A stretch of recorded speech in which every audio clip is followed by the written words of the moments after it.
Erге тиіп 20 жылдан кейін өте қатты өкініп қалбашың үшін 3 нәрсені атқар. Біріншіден, күтпе. Қыздарыңыз көп ойлайды, мечтать етеді, бақытлы апа, бақытлы ата, бақытлы семья, ошол нерселерде кыял кеч болот еді. Бирок ар бир үй биледі, үйдө шаяк кагышат, эр катын урушат, бул темалар болот. Ар бир үйдө кемчилик, ашчалык болуп турат, бул сыноо жашоосу. Ошондон күтпө, көп нерсени беремин деп аракет кыл, күйөөм берет, же эркек болсоң аялым бериш керек, үйлөнсөм бактылуу болуп кетем, же баардыгы жакшы все будет хорошо деп ойлобо да.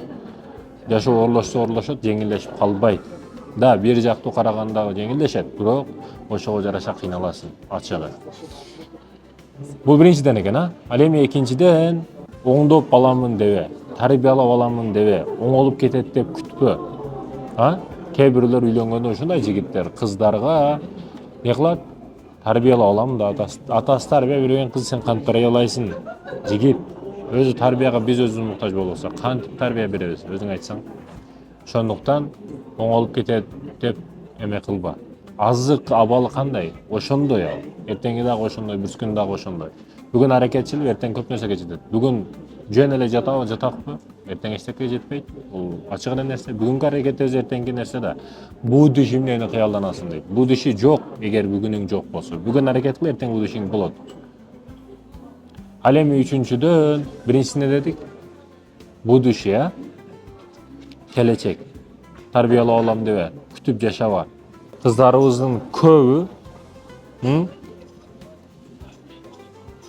мен азыр тиемин, бактылуу болуп жашаймын, себептерди, деталдарды өзүгө негизги тема кылып алган да. Машинасы болсо, үйү болсо, байлыгы болсо болду депчи. Бирок ал туруктуу турбайт адамда. Ишенип коюңуз, туруктуу турбайт. Кече бир жерге жаназага бардык, турмуш курганга 3 күн болду, күйөө бала авария болуп каза болуп калды да. Ошол сыяктуу нерсе бардык нерсе болуп кетиши мүмкүн. Байлык дагы секундта ажырап калышы мүмкүн. Сиз бардык нерсеге даяр турушуңуз керек да. Эгер сиз сүйүүнү, үмүттү ошо байлыкка кармап алып тийген болсоңуз, байлыгы кеткенден кийин сиз жоголуп кетесиз. Неге? Себеби сиздин ишенгениңиз, сүйгөнүңүз байлык болчу да.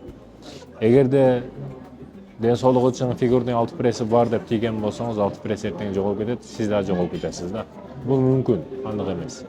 Ошондуктан ойлонуңуз, эже карындашым, урматтуу эркектер.